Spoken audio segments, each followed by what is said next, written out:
maybe we can begin with what is going on now. The planned demonstrations.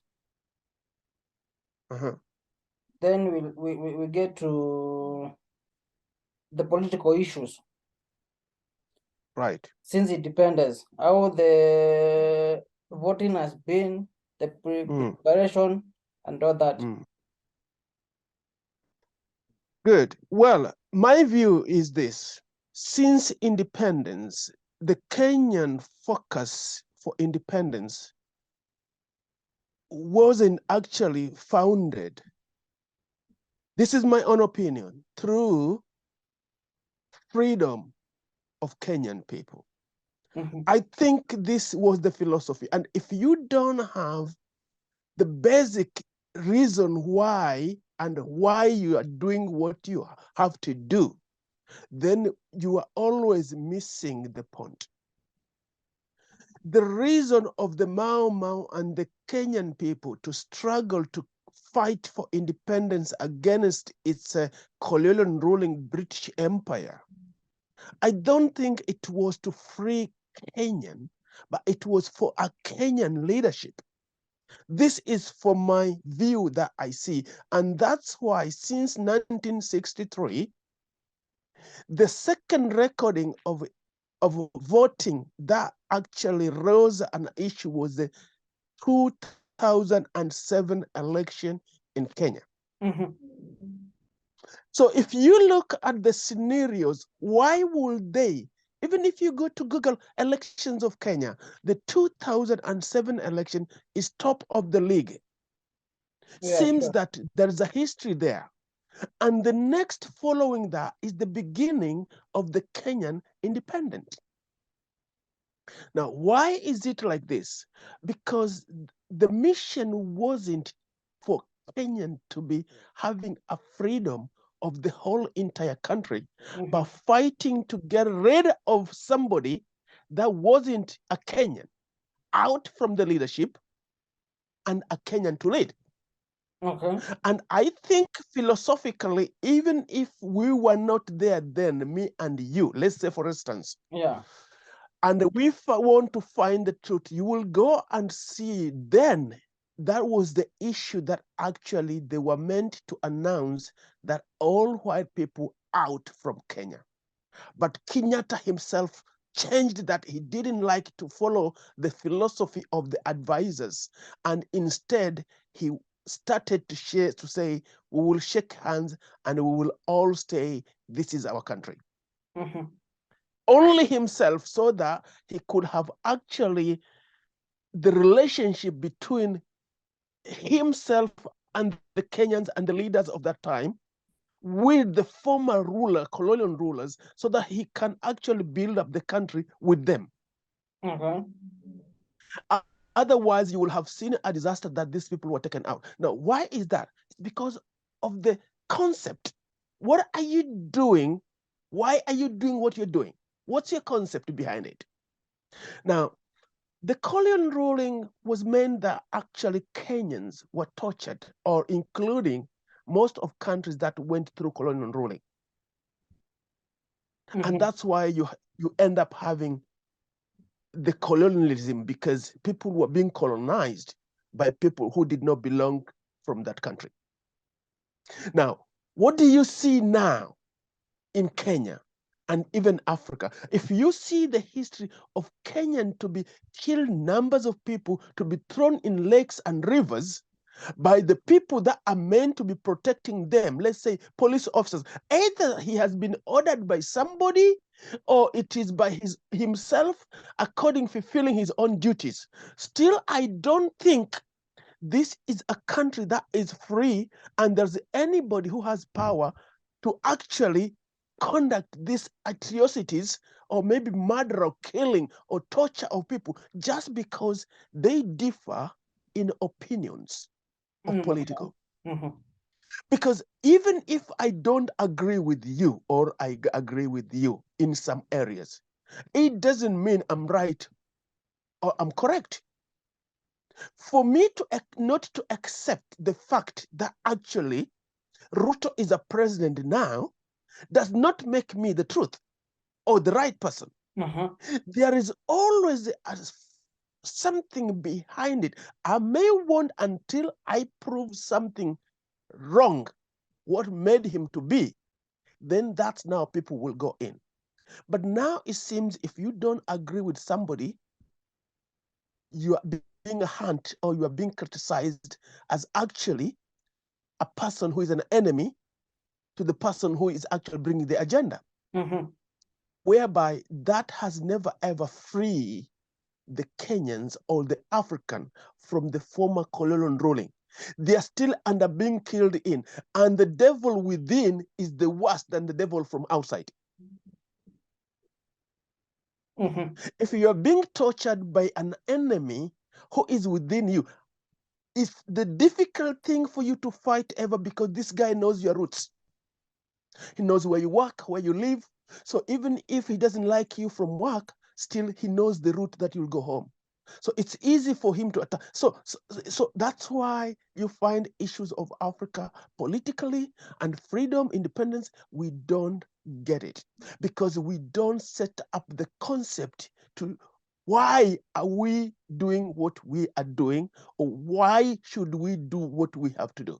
What is the concept behind it? Now, if the concept is for you to be elected as a president, because then you will have power to do what you have to do, it won't mind for you to convince people. You won't need to have the good plans for the country. What you need to have is enough money for a corrupted country like Kenya or maybe some part of Africa. When you have a lot of money, you will still stand and you will be elected because voting is being bought. So if you are just a person who wants to get power for your own benefits, because you know once you are top there, then you will do all the things that you need to do. You will get rid of your enemies, and those people that are threat to you, you will absolutely have the chance to eliminate them. Now, if that's your concept, then look, what else? That's why, and that's how it has been the concept for many leaders in Africa. That's why Africa is failing, even though right now Kenya maybe stand in the top of the countries that were colonized in terms of development on themselves. That's what the world says, all right?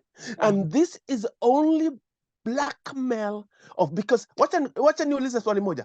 In a classroom whereby most of the children have failed, they haven't managed to go to a high school, and they will never go to university, doesn't mean there was no one who was the top there.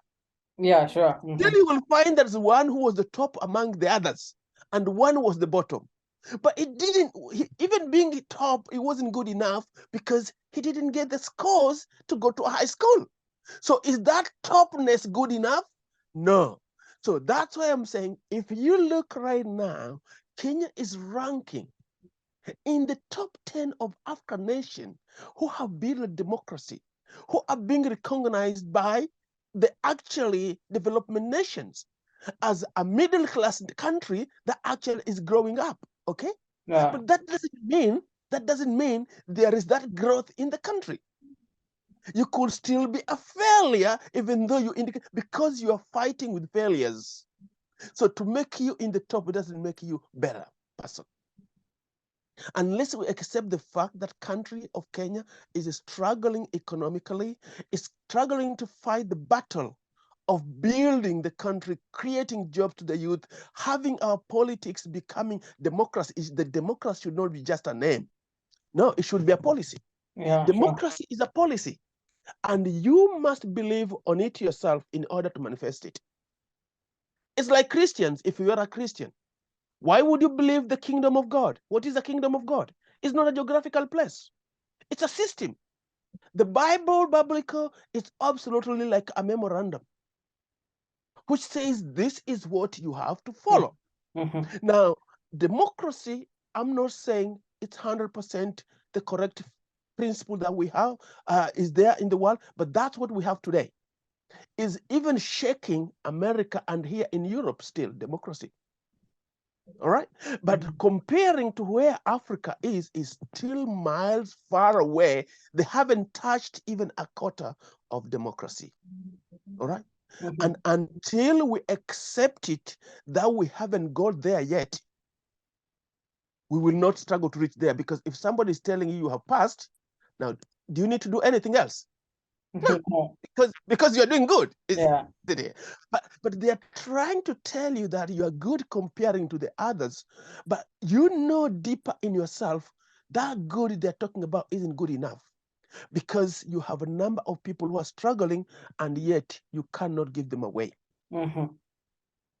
So this is from the beginning of the foundation, because foundation is key. The foundation of to free Kenya from the British former colonial ruling wasn't for the whole Kenyan as population, as a community, to become free, but to win and have an African leadership or a Kenyan leadership. This started from Kwame Nkrumah, the beginner of the politics of Africa in Ghana. When Kwame Nkrumah he fought for a reason that he didn't want a foreigner to rule Ghana. And when Ghana got its independence in 1956, right, he said, until the whole entire Africa is free, Ghana will never be free. Can you see that? And he had never traveled the whole entire Africa, because he knew most of the countries in Africa are being colonized by foreigners, the Spanish, the British, the Portuguese, and the Germans, all right? They were all over in countries of Africa. They had divided the continent.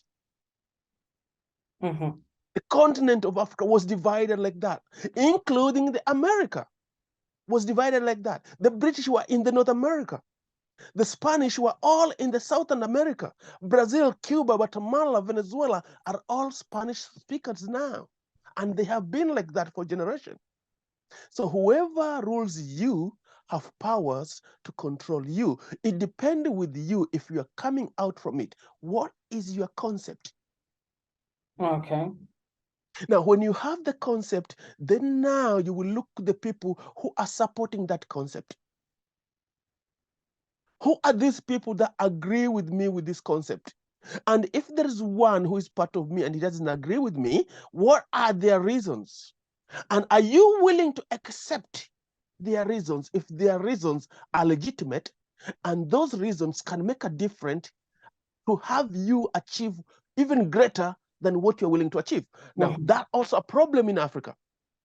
If you are a leader, I'm not a leader, but we seek together, you are my boss, and you suggest something, and I, as a backbencher in parliament, I'm telling you, this may not work better, it may not bring us where we want to be, but I think if we follow, you don't want that. You don't even open for discussion.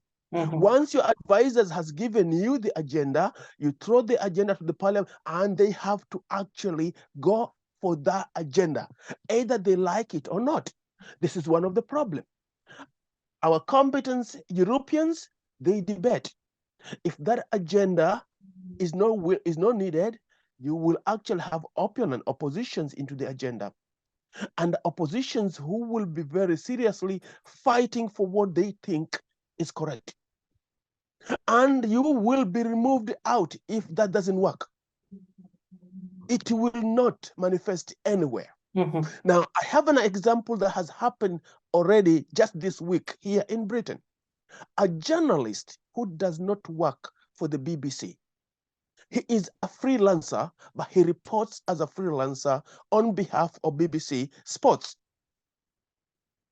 And as he was in air, he had already tweeted that he does not support the government agenda of stopping the boats that are bringing illegal immigrants to the country.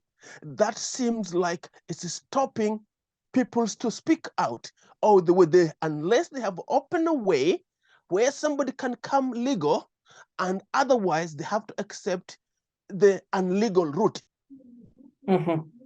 This man was absolutely already criticized by the BBC. They took him out from power, absolutely suspended. He was taken out from air immediately because that was against the rule, and they thought he had gone against the government policy. He stood with his word. He had been restored right now within a week.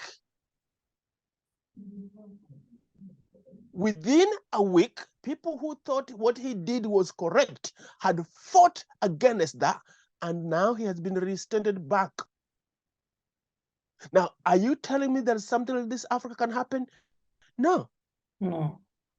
When a leader says you are gone, you are gone. Nobody can, because we don't know how to actually agree and accept the fact that we have done wrong. That's why we don't rectify ourselves. Because once you don't accept the wrong, you cannot go back and do something different. So let's go back to this Kenyan politics. I'm so absolutely disappointed for the last year election. It gives a picture of how Africa still has a high struggle in terms of finding the truth and who this person is, all right? Leave alone the community who right now, me and you, we have come forward to bring a program that will educate them during time of elections so that they can be able to tell properly and understand whom they would like to appoint. This is the reason why this broadcasting now is going live. But 10 years ago, it was the judiciary, Kenyan judiciary, actually claiming that government is interfering and the judiciary cannot bring proper judgment to the peoples of Kenya. This was because of the 2007 election, whereby the president elected and the opposition had a misunderstanding and disagreements, all right? Yeah. Now, it had to go to court. And still there at the court, still the court decided, but still one person didn't agree, and he went back to swear himself on. And that's why you find all these crashes happened, because the young people are not looking to a party because the party don't even exist. Yeah. The party is only a symbol, but people are fighting against people. And that's why the people they call, this is my father. He's not a politician any longer. He has become a father. Now, if you are fighting with my father, I will fight against my father. Now, this philosophy of transformation does not make sense. We are mixing things together so much to an extent that we wouldn't know what we're doing. So what happened then? Now, during that time, the agreement went off and the person who remained in power, who was Kenyatta, fought with his own ability, the small understanding, to bring the judiciary into a correction, something that made the Chief Justice Maraga himself to actually resign. Yeah. Right? And to be reformed, the full judiciary to be reformed, and now we have new Chief Justice and new judges. All right? Yeah. Now, even though the communities of Kenya haven't got the education enough of how to elect a leader, they have been following the same routine of olden times, all right? When things went wrong, it went now to be the decision from the Electoral Commission, all right, of Kenya, which was this guy, what was his name? I can't remember his name now. Chebukati. So Chebukati with his members now had to stand up and actually give the correct, even though these guys didn't know how to elect, it was meant to those being voters to be read correctly, okay? But because of corruption in Kenya also those voting cannot be counted correct. Can you see that? So we got two problems. The first problem that we left, people do not have well understanding of whom to elect in order to get the service they need. And then the second, you have the corruption. Even the voting that has been voted without good understanding, still some of them can be stolen and be given to someone else. All right? Yeah. That was a second problem. And that results lead actually back to the court again. Isn't it? Yeah. That result lead back to the court. Now, who did a big mistake there? Now, Kenya is moving because now the community had handed over the issue to the Electoral Commission and its body, IEBC, and the IEBC has given an answer that community do not agree with it, and now it was the judiciary. But the judiciary didn't know also what the problem in Kenya. Now, Kenya do not have a problem over somebody who can counter vote. Kenya has professors of mathematics. They can do ratio, Carl Francis, they did it all this. So there was no problem of how to count the votes and to add them together, or combination of the form A and B in order to make them correct. Okay. That was never ever an issue in the country that the judiciary should have known. The problem of Kenya has been free and fair election without the blood that was seen in 2007. One, that judiciary should have kept in point. If this election was meant to be actually announced as free and fair, it should not have been involved a bloodshed of somebody. That was first thing for them to see, which they did not even account. Maybe even you never heard about that. So the court was all about calculation and figures and percentages and 1.1 and a half, 37 and a half, and 57 and a half, and that never led anywhere. It was only a confusion. Now, having one member of the IEBC lost, still the judiciary didn't realize that for us to make a judgment, we must question all the participants of what they knew and how have they done this work. Okay. But still they missed the point that actually there is one here who seems to have disappeared and nobody knows where he was. That was already a reason to absolutely recall the whole voting system as void. Because this guy was there appointed for some assignment. He wasn't there just for a figure to fill a position. He had a job to do with the other members, 8 people altogether, so that there can be 4 in this party and 4 from that party, so no party had an extra of an opponent, all right? Yeah. Now, having one person not being in and not being known where this person was, that already, to me, rose an alarm that this person knew something that nobody knew. And maybe whatever he knew was the problem that actually causes the whole entire shamble of the elections. So this vote cannot be actually announced as genuine. That was the first thing. Leave alone who got more, who got less. Because there's no how the judiciary could have questioned that guy. He wasn't there and later on announced being dead. So you tell me, who knows who this guy knew? Nobody knew. So how would they have been actually come to a conclusion to say this guy has won?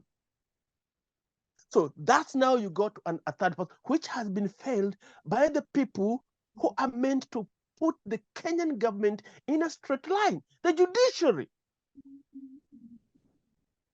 The judiciary. So it has failed from the people, lack of knowledge.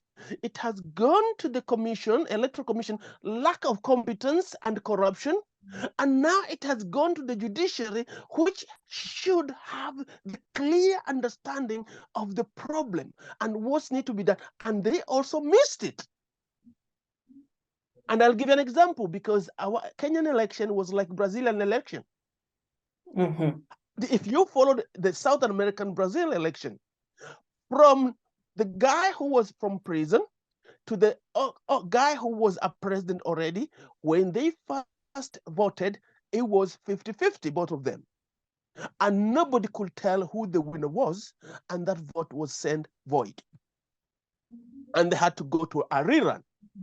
You must do what you have to do to get things right. Don't make a shortcut and then make other people become a victim of circumstances. But when the person who has to make a decision is one-sided, then you have a problem. When one person is one-sided, then you have a problem. Now, this issue all goes to a competence misunderstanding, and also maybe you can call, it's all about corruption, really. It's all about corruption. It wouldn't have got to that point and fail to be noticed at the judiciary with 8 judges? No. Somebody should see here. We have questioned so and so, and so and so, and 4 people, even themselves divided. So you had a group of 4 who boycotted and a group of 3. Can you see this? Yeah. And still the judiciary could not come, it couldn't come to their senses that we have 2 split groups here. Because if that guy was there, he was the decision maker. Because right now he wasn't there, you wouldn't know either which group he would have been. Either he will have joined the other 4 to make 5, or he will have gone to the other 3 to make 4, and then become 4 and 4, 50-50, but he wasn't there. Can you see? So already that was a battle. Nobody would have known where this person would have gone. So as we were talking about the concept being the main contribution fact of actually having an access plan, if you have a concept of what to achieve, your plans will never ever fail, because you will always seek advice according to that concept. Yeah, sure. If you don't have a concept, then you fall to every plan that comes on with someone else. You will always be troubled. Okay? Yeah. So now here you find community failed. The person, the organization that was trusted could not actually manage the situation. It went into the Supreme, who are actually leaders. They couldn't see the problem. Now, how does that indicate in a country if the judiciary itself cannot determine where a problem is? These are the people who actually, the right of the Kenyans are in their hands. From criminality, people who goes to prison, they have been sent to prison by the Kenyan judiciary system. So if they couldn't see where the mistake or where this thing was wrong and find a so easy solution, they lasted 6 nights of planning and thinking, which it didn't need to think. It did not need to think. When you have a project and you have thousands of people to manage on that project, your assignment as a project manager isn't to manage the people, is to manage the project. Okay. So you need to have the plan of the project, and you are overseeing as a general overseer on that project. Then you have an assignment of each and every person. Now, people are different. When you have 1,000 people, everybody else will have their own mind and their own thinking and their own ways of doing things, which should not be an issue so long as their aim is to achieve the goal of that concept. But you find where there's lack of administratives or proper understanding, an individual will standing there trying to manage the people, how they work and how they are carrying out each and every assignment that has to be carried on that formula, which isn't the right thing to do. Let them carry out in the different formulas to actually bring that answer.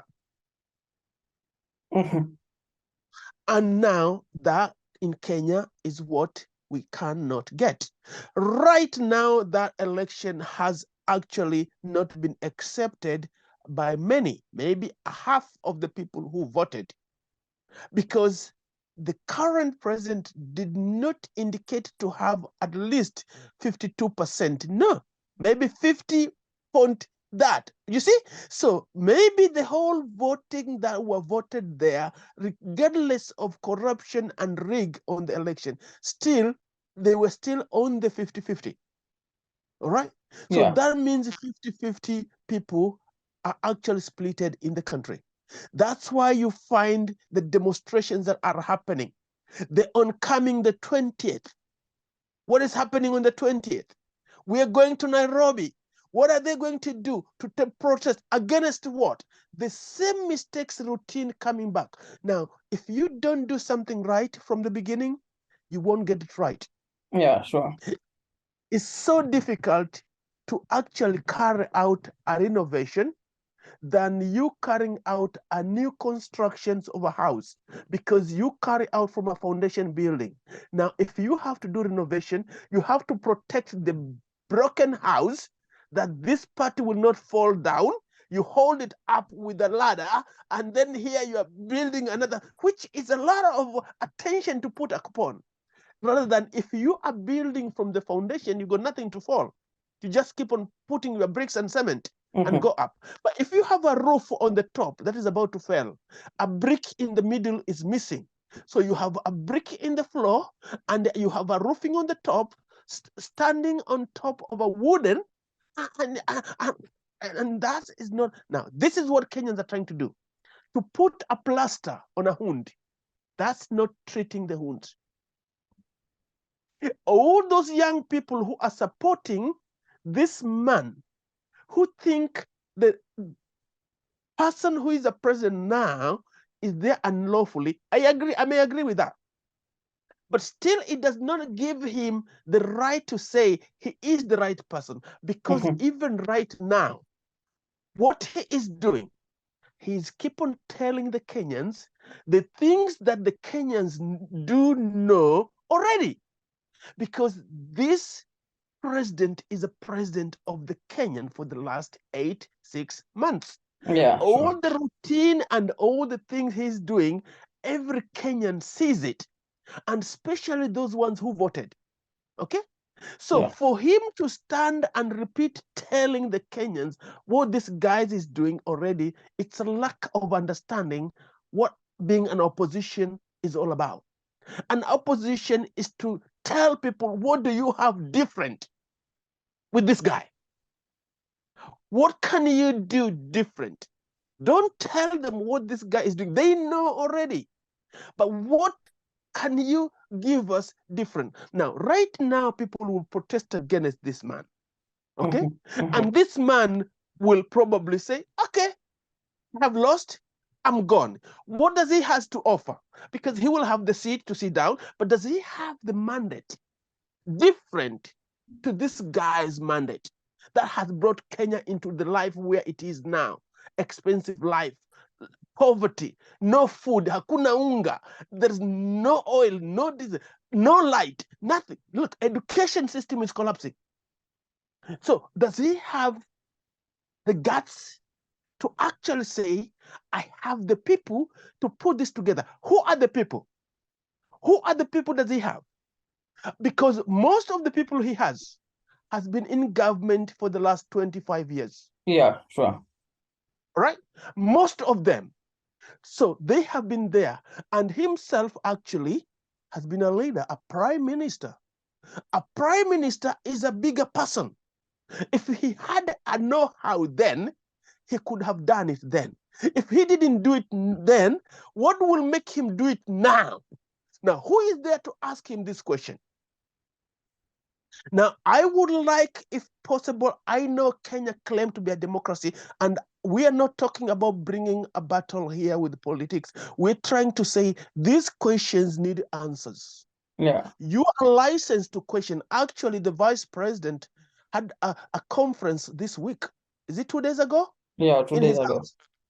He had 4, 5, 6 journalist reporters questioning him. And I'm afraid to say I followed that interview. A lot of mistakes from the question itself, because this guy seemed to have known the old stories of how the politics is, and these young people didn't know. So the only thing is they were following him with the things that he has said, okay? Yeah. But even though with the things that he has done within the few years, as he was there, he is coming from the background of the military. He has served as a cabinet members of parliament. Still, he actually didn't get the really questions of how did his president become to this question that he is the right guy for the country. Because Mm-hmm. this is the question. When he was a vice president, for the last 4 years, this guy spoke. Ruto funded his office by himself. This is his word, indicating that already if the president had removed his funds of the vice president, meaning he was not needed to be in office. Mm-hmm. Because he funded himself, that means he was in office illegal. Where did he get this money from? Was he being paid? Now, he cannot have been paid a salary if the tools of him to do the job were not being provided. Because in order for him to fuel the government vehicle for himself, those are part of the tools for him to do the job. If the government has refused to fuel the vehicle, meaning he wasn't at work, so that means he shouldn't have got a salary. Now, for instance, if I was part of that interview, I would have asked one question. Was the president interested of himself or for the peoples of Kenya? Because for the 4 years you have indicated that he knew he was already against the president. Mm-hmm. And here you have said that actually you wouldn't allow the president to welcome opposition from other parties to come and work with because they have to support his mandate. Knowingly that already President Kenyatta and President Ruto were not in the same mandate. Ruto, for the last 4 years, did not support Kenyatta's mandate. Mm-hmm. That's why the government collapsed. It's not about the handshake. The handshake happened outside the government. The government inside, you had the president and the vice president who had a different mission to campaign for the next presidential seat. And that gave him the chance to actually run away from supporting the president and have his own mission. He described it very well. The vice president mentioned that they are not willing to hire anybody from outside parties or who does not support their party. But the president now did not support his president when he was a vice president for 4 years. And he refused to come out from the office. He could have resigned. Why didn't he? Because the interest of him to become a president was not about the Kenyans, was about for himself. So he kept on staying in power, being paid salary, and he knew very well that he wasn't doing the job. Mm-hmm. So this is absolutely all a shamble. Now, this guy did not stood as a position for a president for the love of the Kenyans or to build the country as Kenya. His interest is a personal interest because he has to fund his office in order to stay in power for himself to win the election. Now, if it was about the Kenyan, he could have gone out there and say, look, Kenyans, I love you to bit. I have seen this government is losing the Kenyan philosophy and the Kenyan spirit. I don't want to be driven out of the Kenyan spirit. For that reason, because the president has decided to remove everything else for me to do the job, I won't be able to serve you if I don't have a car. If I can't get fuel, I won't be able to work for you. I don't want to be here at a statue in the office. I rather come out and me and you, we fought for the next time. Mm-hmm. That gives a clue that your position there is not only for you, but it's for the country. But he didn't do it. He stayed in receiving salary with no work, and people are struggling in the country until now. And now he's accusing to say the past government, a government that he was part of. That's not true. I don't think he has anything to convince the Kenyans that government was not part of him, because he was a vice president to the last minute. Yeah, sure. So how is he not being questioned this for such a very simple, straightforward question with the media? Mr. President, the past government, you claim it was a failure and it was part of your government. If not so, why didn't you resign? Why would you have been sitting in a place where people are being taken into a lost? No, it doesn't happen. Look, he claimed to be actually a biblical man of a church person, all right? And Yeah. this is the question I will lead him to. When Jesus Christ commissioned his disciple, he asked them to stay in Jerusalem until they receive power. All right?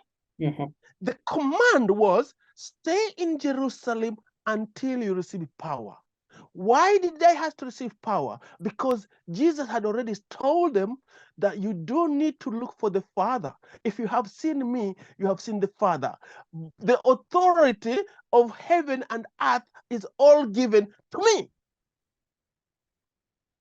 So there is none, he could have just given the power, but he gave them the authority. But in order for you to manifest the power, you need that authority. Okay? Yeah. Just like a young, small, young lady you can see on the street, a police officer, a very tiny, and she's going to stand in the middle of the road and push his hand like that, stopping a big truck coming in a high speed. It doesn't mean he has the strength to block that vehicle, but he's using the power and the authority he had been given by the government, because he has a backup of the government. Yeah. If that truck doesn't stop, he will arrest that guy. That guy, the government will take him to prison. All right. So it's all the same routine that we got to follow. But then because they don't want to follow that, they want you to follow it. But they don't want to follow it. They don't want to follow it. So these are the questions that he has to know. That the government that has actually passed through him, it was part of him. And the judiciary also need to know they had failed Kenyans, and if they are to reform, they have to reform and look at this issue. Because if the Kenyans right now, they are saying the president who is in is not there legal, they could be right. Because there's this picture that actually, even the people who were appointed in Kenya to look at the voting system, some of them had been killed. And we don't know who did it. And what was the reason behind the doing of this man? So you have somebody here who lost a husband. You have somebody here who lost a father. You have somebody who lost a son. And you are standing to elect a leader, appointing a leader as a judiciary. It doesn't look right. Yeah. It doesn't look right. So where do you think it has to start from? And that's why I said Kenyans need education. I'm not condemning them. I know they have messed it up. We miss things sometimes, but this is a very huge thing to miss. Because look where the country is now. To miss that is a huge thing. And now you can see where it was, because the whole entire IEBC is now being scrapped down. Yeah. Meaning all those people are now victims, because you don't know what will happen. Because if the person who was the chairperson who announced this could be seen that to say the truth next time, he could be one of somebody could be targeting him. So all these issues have to be followed. Now, how can we educate Kenyans so that next time they have to do this election correctly? Well, even if they do, what about the corruption? We can educate Kenyans properly, okay? And then Kenyans can go out there and exercising their voting correctly. But unless the people who are there to actually manifest this will do it correctly, it would not bring a correct results.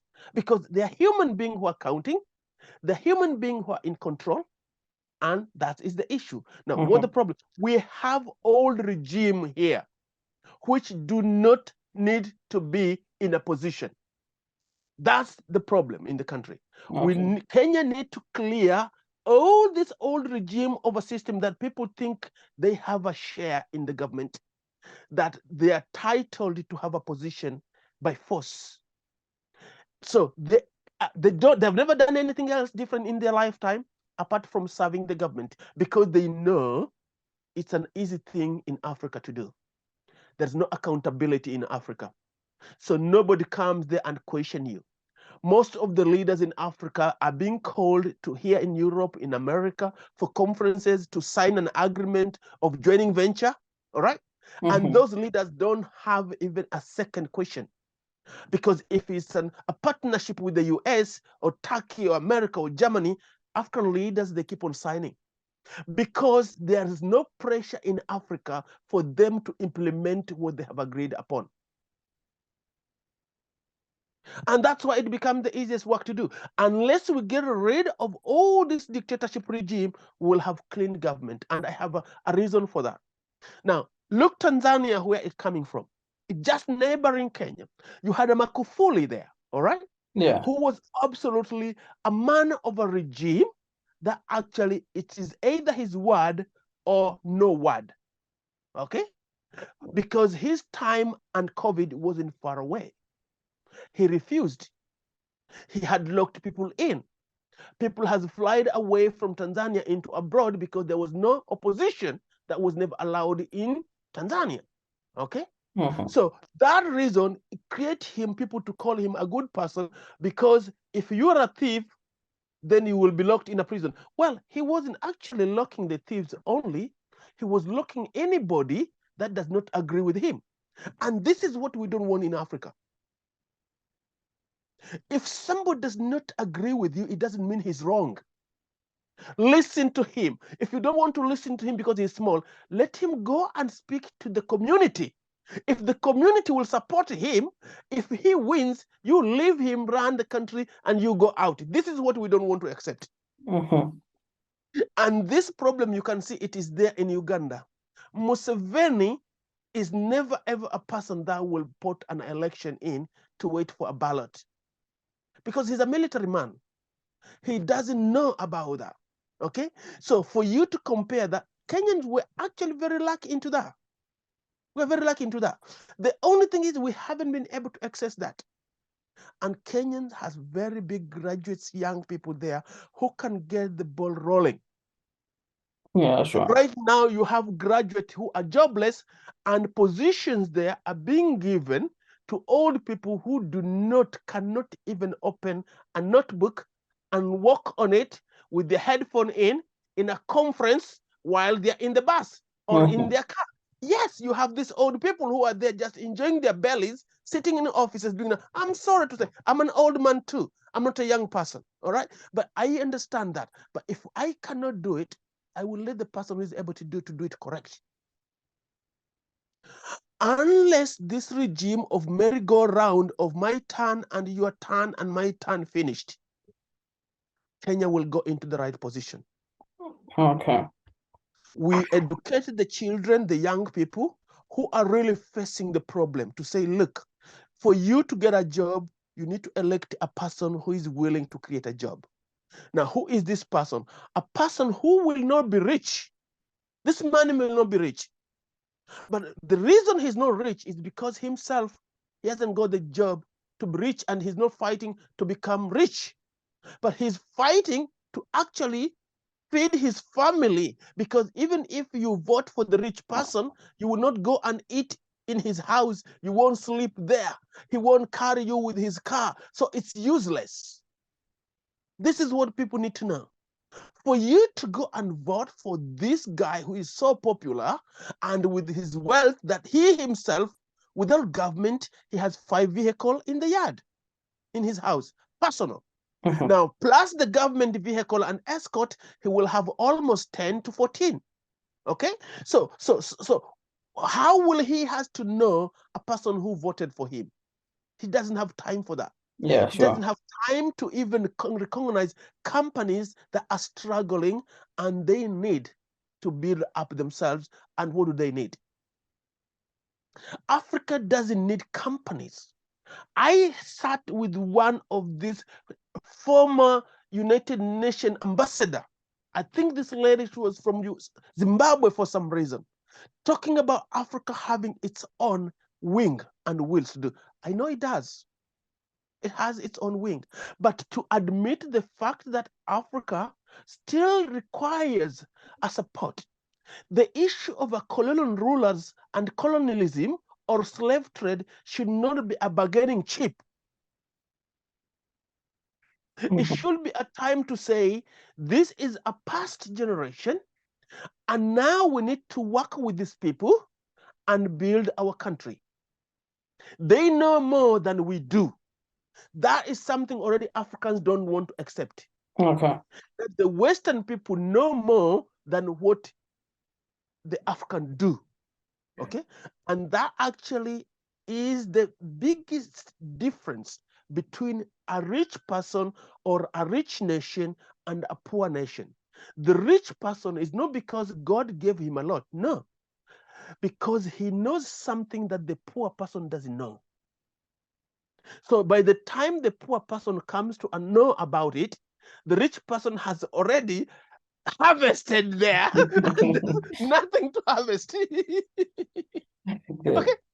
this is the difference. Okay, and we're failing to understand that we need to go into the table with these rich people. So the time they're discovering, we are there to see. So even though they will be the first people to do it, but we won't be the last to get it. We will join in as they're harvesting. We'll get a little bit of it. Okay, but we are refusing that. And I'll give you an example. Zimbabwe, which was Rhodesia, was one of the cleanest city in Africa. Right now, I hear you have Kigali. Okay? Yeah. Now, Zimbabwe was the cleanest city of 1970s and 80s because of Smith. Mugabe took power and he carried on like that, and the Zimbabwean dollar climbing up. It was almost 7 to a dollar. Right? Yeah. I used it myself. This is not a story telling you for someone to tell me. I crossed Zimbabwe exchanging Zimbabwean dollar into the US dollar 7 to 1. So that's how strong it was. And by then in Kenya, it was 40, 55 Kenya shillings to a dollar. And right now, it's 100 plus to a dollar. That means it's not getting better, it's getting worse. Yeah. Now, what happened to Zimbabwe? The white commercial farmers, just farming that could be done by anybody else. They had gone there, immigrated for the land, and they had made that land feed the whole entire Southern African region. But when the issue happened that Mugabe had to protest those farms were taken from the white farmers and be given to black people, Zimbabwean African black people, all right? Which already those farms were occupied, fully equipped with boreholes, with pumping for water, irrigation system in place, with tractors in place, but still they collapsed. Still they collapsed. So talking about there's a gift. There is also, you being clever does not mean you have to ignore the fact that expertise exists. So you may be clever that your mind can calculate, but what about the expertise? If you do not have that expertise, your cleverness will stack when it comes to a place where you need expertise. That's what Mugabe did. So he took all the land because he knew tractors are there and the people who are working are black Zimbabweans anyway. So it was so easy because if you have two white people who own the land, all right, and most of the workers are from there, meaning they can run that farm, isn't it? Yeah. With that cleverness, common mind, you will say, driving a tractor and harvesting all that. But look, there is something called gift, and also there is expertise. So these guys had expertise.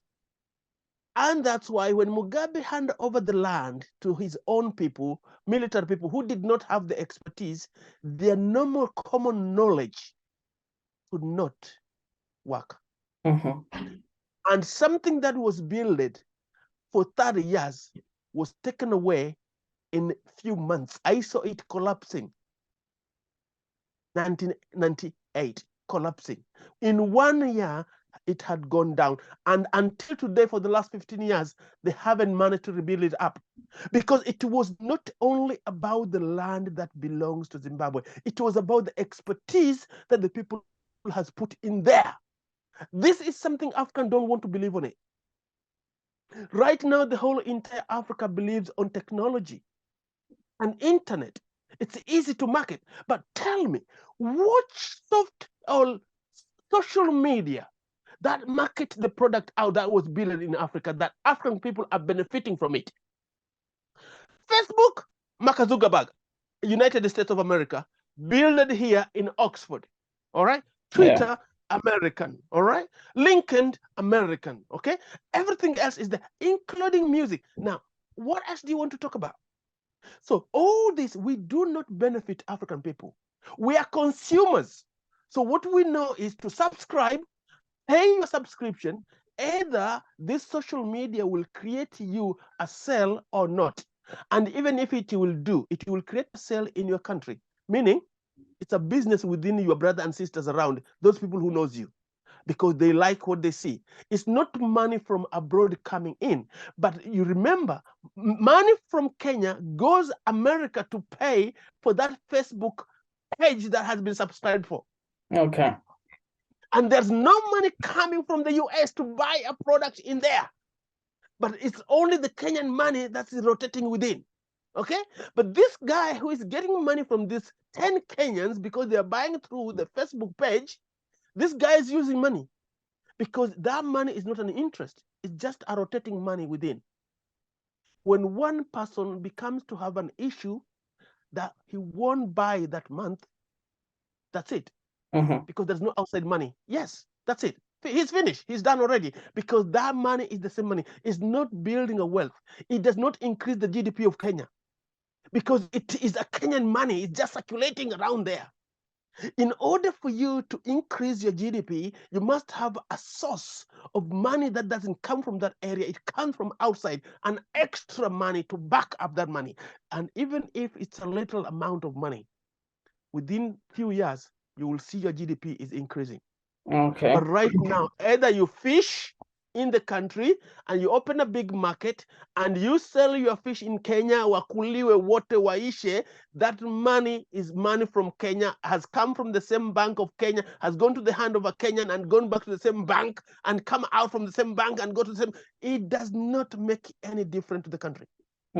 It makes, that's why the difference you see, it happens to very few individuals who can master the other person and collect a lot.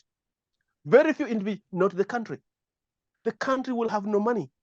But the individuals who are able to master that, they will get the money. Because the country to have money, it must be generated from outside sources. That it does not have any root in the country. It has come from free. Now, example of the tourism money. When tourist comes into Kenya, that money is not from Kenya. It's from outside. That money is from outside. Yeah. It will pay the hotel guy will get his cost and pay the workers. That interest he gets, if he pays taxes on it, that the extra money he has earned, that does not come from the country. But any business you do, either if you're a farmer, unless you're exporting your things abroad, that makes you money. But selling within there, it doesn't help the country, no matter what you do. So now we are all celebrating a technology that the internet itself, there's no country in Africa that creates its own internet. Right now, you're talking about speed 5G internet. Look, Africa is still remaining behind because I will tell you now the truth of internet. You will not have a fast internet with a wireless internet of a mobile phone. Okay? Yeah. The mobile phone was designed for you to connect. And here in Europe, including all development countries, still have landline connection phones because the high-speed broadband can only be found from a landline, not from a mobile phone. Right? Not from a mobile phone. The mobile phone is there to back you up a place where you don't have a connection. There's no company here in the UK that really wants to have a business work and it deals with the internet, and then they will rely on a Vodafone or O2 internet. Those are for subsidiaries for homes, small routers with a small gigabyte. And that's what all Africa has. Because the African country that still has landline is South Africa and Libya. I don't know if still Libya has it, because since the Gaddafi clash, okay? But here in Kenya, all the landline, including government offices, has been blocked out. And they think for them to have a broadband from Safaricom, that does it. It will never be fast enough to do the job. Okay. It won't. It will never. So we are cheating ourselves, and we don't want to understand this. Do you think if the mobile will be great? So why would the UK have a landline then? Why would the US have the landline in the offices? And my broadband here, as I speak to you now, is tapped from the landline. I have a landline because I need an internet 24/7. Internet that not works, not an internet that can be cut off by the waves when the wind blows south and blows west. Then you don't have a signal. No. Okay. Yeah. So this is yeah, exactly. So we are not going forward, and these are the things that somebody needs to know. You think you're going forward, but no, the technology isn't there to do the job for you. Okay, I see time is not on our side. It is there to make our job easier. Mm-hmm. Right? So how can I create a job for you? If it was me now, I'll create one job. Okay? One job, security. We will arrest every criminal in Kenya, from stealing in the shops, hanging on the street, and I'll be the system by myself, supported by the cameras. I will not sack the security guards. I will hire more security guards and the camera on top. Right now, people have removed the security guards using camera, but the camera cannot arrest anybody. So it's a silly for you to watch a footage until you find a dead body where it was thrown. That doesn't help you. But I will use the camera to see the criminal, and then when I see the criminal, I alert my police officer, they arrest him before he commits the crime. So the camera was there designed to have the work of the security efficiency, not to eradicate out the security system of human and leave the camera actually guard as a human being. No. So in countries where labor is a problem, of course they can do that. But Africa doesn't have a labor problem. We have shortage of workers. So we could have stayed all companies with our security guards and still with a camera. So that the camera is there, one control, somebody sees, he tells the security guard, hey, I see somebody in the beach walking suspiciously. Can you see that guy? Go and ask him. He has a white. Amepita mara mbili around going up and forth. We don't know what he's doing there. You see? And the security guard approached that guy. They question him before he commit the crime. Mm-hmm. Rather than you waiting until he has kidnapped a child or a woman and he has stolen a purse, and now you're going to follow the footage to get somebody, where will you find him? So we are following US system whereby the US have addresses and the UK have addresses everywhere. Every footage captured, it can be recognized. Mtu anafuatwa mpaka nyumbani kwake. In Africa, you don't have that. But here you are following people where you don't know where they're going. Mm-hmm. Okay. So unless you have a way yourself to do, so one, to create a system of what you want to achieve, you need to have a concept. If you want to build a job, create jobs, you need to know where and which area are you going to create a job. Now, I have jobs lying up in Kenya, almost maybe probably 2,000 jobs of drivers. Hizo matatu wote au manamba sahi wanajulikana ni watu wana kazi. They're jobless, okay? Yeah. How can't you regulate the matatus and have every matatu driver, every owner of a matatu will have to hire 2 drivers. Wanalipa taxi na wanaenda in shift, 8-hour shift, accident zitatoka. So within 4 hours from morning to afternoon, mwingine natoka, mwingine naingia mchana, mwingine natoka. They need to be regulated. I will stop all deals. And if a deal makes money, have it registered. Let it pay tax. Let it be known. You see, that's what I'm saying. You need all reform of every kind, including from the leadership.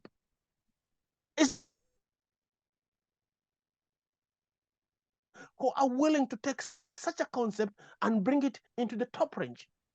Mm-hmm. So easy to regulate them. Make those matatus, they already have a union. Remove all the manambas who are thieves on the street. Those makangas, like brokers on the road, they made that country to be dirty. Nobody has a right to board a matatu unless they agree. This is a crap. But if you have a matatu and they all have jobs, then the matatus will not corrupt the people. So they need to be regulated that if you have 2 matatus, unless you are registered to be a transport company, you will not endesha your matatu on the road. You have to go and give it to a company that actually is registered for public transport. So it has the name of that company, like the way you can see a coast bus and this buses of, that's how it has to be in those matatus. So a drive, if it works 8 hours a day, that's fine. One driver, one conductor. But if you want it to go on working after 8 days, you need to have another driver, another conductor, written with salaries, monthly salary. Now, how many jobs will you have created? You tell me yourself. How many jobs? A lot of them, yeah. You will have a lot of jobs already in the transportation sector, only for the matatus. So we do not know how to